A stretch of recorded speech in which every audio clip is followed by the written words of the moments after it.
नमस्कार व्यूअर्स, आप सभी का स्वागत है रेडियो द्वारका में। थैलेसीमिया और बोन मैरो ट्रांसप्लांट को लेकर बहुत सारे लोगों के मन में अनेक सवाल होते हैं। तो आपको अगर उन सभी सवालों के जवाब चाहिए तो वो सारे प्रश्नों के उत्तर आपको यहाँ इस सीरीज में मिल जाएंगे। आपके सामने QR कोड है, अगर आप इसको स्कैन करेंगे तो आप जितने भी आपके थैलेसीमिया और बोन मैरो ट्रांसप्लांट को लेकर प्रश्न होंगे वो उनके उत्तर आपको करीब करीब मिल जाएंगे। और इन सभी प्रश्नों के उत्तर दे रहे हैं एक जाने माने डॉक्टर गौरव खारिया। डॉक्टर गौरव खारिया अपोलो हॉस्पिटल में हैं। डॉक्टर गौरव क्लिनिकल लीड हैं centre for bone marrow transplant और सेल्यूलर थेरेपी के, सीनियर कंसल्टेंट पैडियाट्रिक हेमाटोलॉजी, ऑन्कोलॉजी और इम्यूनोलॉजी के हैं और सर के पास बहुत लंबा एक्सपीरियंस है। डॉक्टर गौरव, हमने इस सीरीज़ में सब कुछ कवर किया, कैसे होता है, क्या ट्रीटमेंट ऑप्शन है, BMT कैसे होता है, BMT के रिस्क भी हमने कवर कर लिए। अब सर एक जो सवाल है वो और जहन में आता है कि बच्चे का BMT हो गया और वो बिल्कुल ठीक हो गया। अब क्या वो बच्चा जो ठीक हो गया वो नॉर्मल लाइफ जी सकता है? वो अपनी शादी, अपना परिवार, इस तरह का जीवन पूरा, क्योंकि ये भी मतलब पेरेंट्स के मन में एक सवाल रहता है। I think again you have touched a very important aspect. देखिए, थैलेसीमिया जैसी जो बीमारियां हैं, इनमें जो हमारा ट्रांसप्लांट का ऑब्जेक्टिव है वो जान बचाना तो है ही, बट ज़्यादा इंपॉर्टेंट एस्पेक्ट है quality of life. Apart from saving life, you want to give the best quality of life. Unlike blood cancers, वहाँ पर हमारा मेन औचित्य होता है कि हम बच्चे की जान बचा सकें। क्वालिटी ऑफ लाइफ अगर कॉम्प्रोमाइज होती है तो हम सब्सिक्वेंटली देखेंगे कि उसको कैसे हम हैंडल कर सकें। But in a disease like thalassemia which doesn't pose a immediate risk to life, whenever we are opting for a procedure like transplant, we have to plan it in a way, I'm talking from a transplant physician point of view, हमें इसको इस तरह से plan करना चाहिए कि हम बच्चे का भविष्य भी ध्यान में रखें कि उसकी क्वालिटी ऑफ लाइफ ना कॉम्प्रोमाइज़ हो।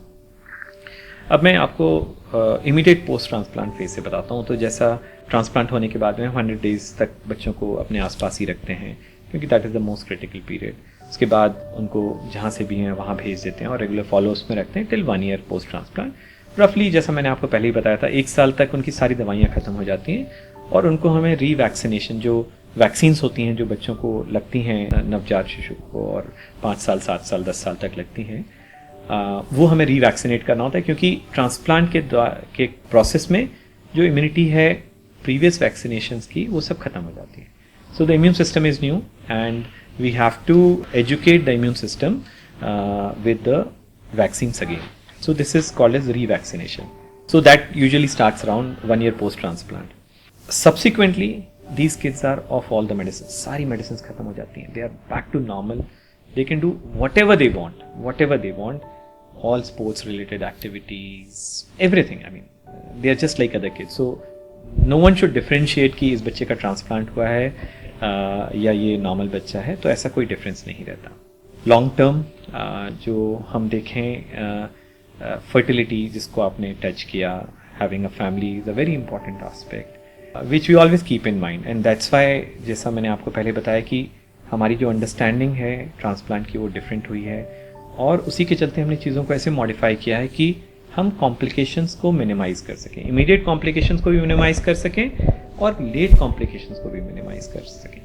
और जो अब नई स्ट्रैटेजीज आई हैं जिनको कि हम जो रिड्यूस टॉक्सिसिटी कंडीशंस बोलते हैं, पहले होता था माइलोएब्लेटिव, मतलब सब कुछ ऐसी दवाइयाँ दो जिससे बोन मैरो बिल्कुल जल जाए, ख़त्म हो जाए, and you put a new bone marrow.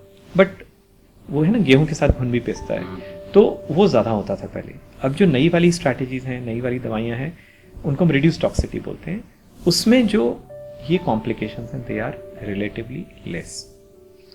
It's difficult to say कि कौन से बच्चे रिटेन करेंगे, बिकॉज आज जो हम ट्रांसप्लांट कर रहे हैं उनका 8 से 10 साल बाद हमें समझ में आएगा। बट इन्हीं दवाइयों को यूज़ करते हुए जो हमने कुछ और बच्चों का ट्रांसप्लांट किया, जो 17-18 साल की उम्र में ट्रांसप्लांट किया था, काफ़ी सारे बच्चों को हमने देखा है कि अब जब वो चाइल्ड बियरिंग एज में आए हैं, they have been able to conceive the child and have a family.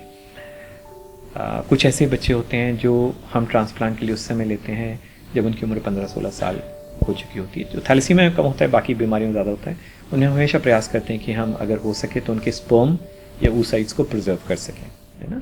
So that is another thing. But अगर थैलेसीमिया में our objective is to take them early for transplant, और उस समय अगर हमें 6-7 साल में ट्रांसप्लांट के ले रहे हैं तो ये ऑप्शंस नहीं होते।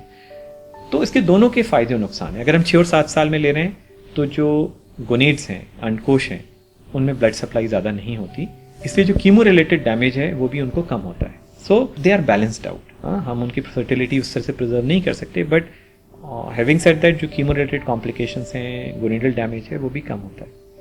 And above all, as I said, that the choice of drugs nowadays is such that we take care or we keep the long-term complications also in mind.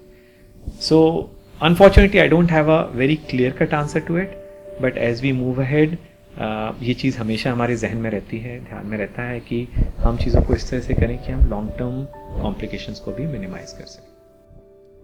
Sir, मेरा इस सवाल पूछने का मकसद जो था वो यही था कि इंसान जो है ना स्वभावतन लालची होता है। पहले लाइफ की इंपॉर्टेंस होती है, जब लाइफ ठीक हो जाती है तो फिर हमें लगता है कि और चीज़ें भी हों, और यही मैंने सवाल पूछते पूछते भी किया आपसे।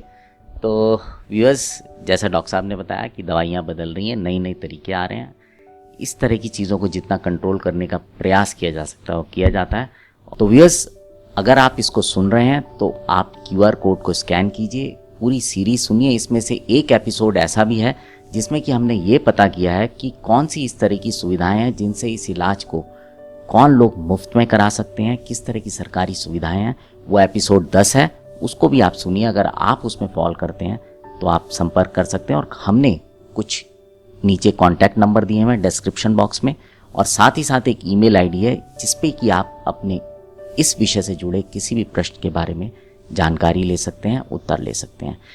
आपसे निवेदन करूंगा कि इस कार्यक्रम को और ज़्यादा से ज़्यादा लोगों तक साझा करें ताकि जागरूकता बढ़े, क्योंकि जागरूकता ही एकमात्र बचाव है इस बीमारी से। और जितने लोग इससे बच सकते हैं, जैसा कि सर ने पहले एपिसोड में बताया था कि इस मिशन जो है वो ये है कि इसको समाप्त किया जाए हिंदुस्तान से, आप भी उस मिशन में जुड़िए, साथ दीजिए और लोगों की मदद कीजिए। अब आपसे विदा लेते हैं, जुड़े रहें रेडियो द्वारका के साथ।